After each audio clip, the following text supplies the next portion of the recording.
Hi guys, thanks for joining. You guys are watching Time for Learning Art. And today we're going to be learning about Cubism. We're also going to be wishing a very happy birthday to the famous Cubism artist Georges Braque, who was born May 13th in 1882. He was a 20th century French painter, best known for inventing the art movement Cubism, along with famous artist Pablo Picasso. Cubism was a revolutionary new approach to representing reality invented in around 1907 and 08. Both Picasso and Braque brought different views of subjects together in the same picture, resulting in paintings that appear fragmented and abstracted. Imagine taking the still life painting of this vase and bowl and fruit and breaking it up into fragments and abstracting it just like this painting. That's Cubism. Forgive me for not pronouncing this right, but this is his first painting, Houses of Eaststock. He was also involved in an art movement called Fauvism, which was an art style with vivid expressionistic and non-naturalistic use of color that flourished in Paris starting in 1905.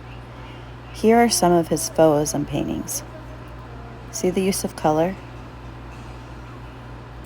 I love it. Braque first trained to be a painter and decorator with his father, involving decorating houses. Braque served in World War I, which left its mark on his life and work. He suffered a serious wound in his head that left him temporarily blind in 1915. His vision recovered, but his style and perception changed forever. He then began painting lighter subjects such as birds, landscapes, and seascapes. He was close friends with Pablo Picasso, and they formed Cubism together. They experimented with collage, abstraction, and forfeiting as much personal touch as possible. They wouldn't even sign much of their work from this time period. Braque often used a skull as his palette. He symbolized his anxiety from serving the World War I by keeping a skull in his studio that he often used as his palette.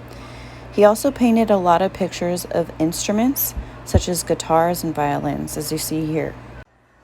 Braque liked to use still life for many of his paintings, as you see here, like this one. And also this one. Do you see the piano and the man playing it? Do you see guitars? How many do you see? In 1961, he was the first artist to have a solo exhibition at the Louvre Museum in France while he was still alive. Artist Henri Matisse rejected Braque's landscapes for the 1908 Salon d'Automne.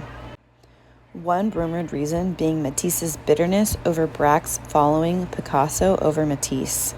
Here's some of Matisse's work. So one of Braque's final pieces was this bird panel painted in a church, which he was actually buried in. So he actually also finished 243 artworks.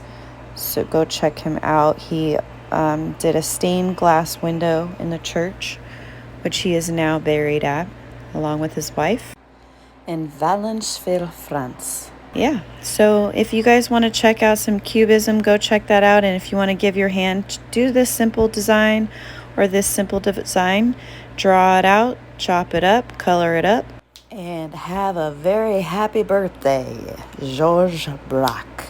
May 13th, everybody, 1882.